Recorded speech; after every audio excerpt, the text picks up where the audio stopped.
नमस्ते, जय मिथिला, जय मैथिली। एक बियाह के गीत गा रहा हूँ मैथिली। राजा जनक जी के एक बेटी सीता से, एक बेटी सीता से हो भेली ब्याहन जोग गे माई, से हो भेली ब्याहन जोग गे माई।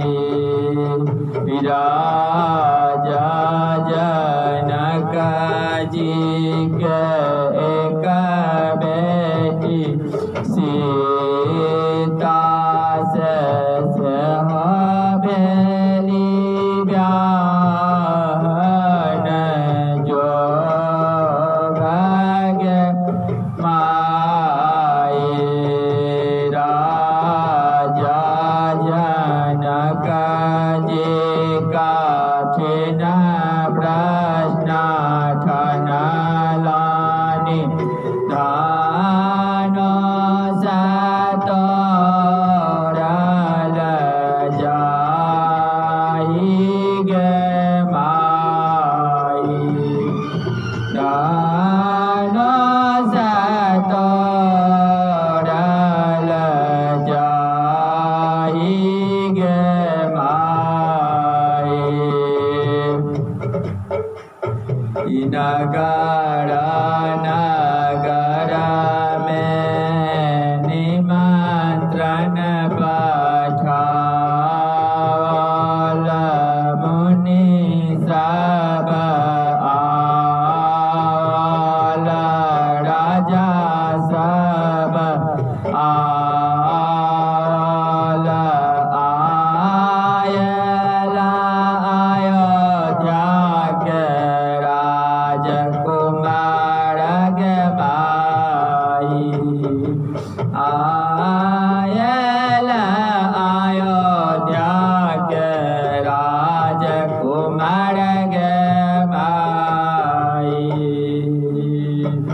नगर नगर के राजा सब धनुखा के छोबे छोबे जाए छाती, आबाई हवे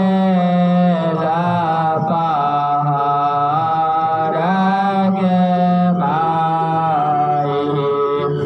राजा जनक जी सीता में गे माई।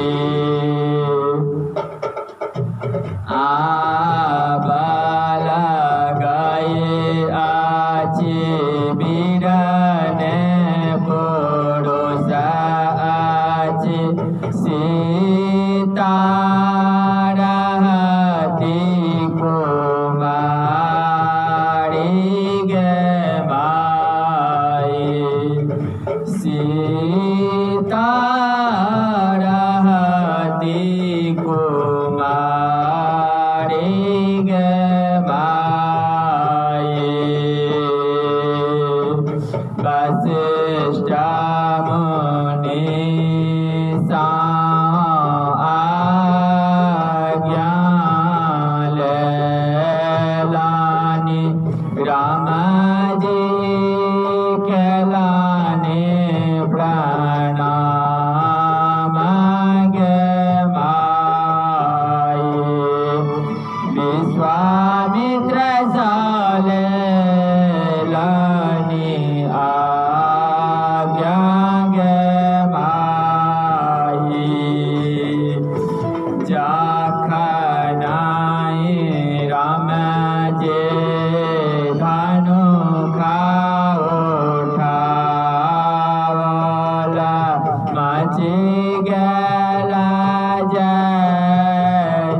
जय का झाड़ने डोरग भाई शोभा शोभा राजा सीता बिया शोभा शोभा कड़वा विदाई गे माई। मैं 30 शैतानों को संभालने की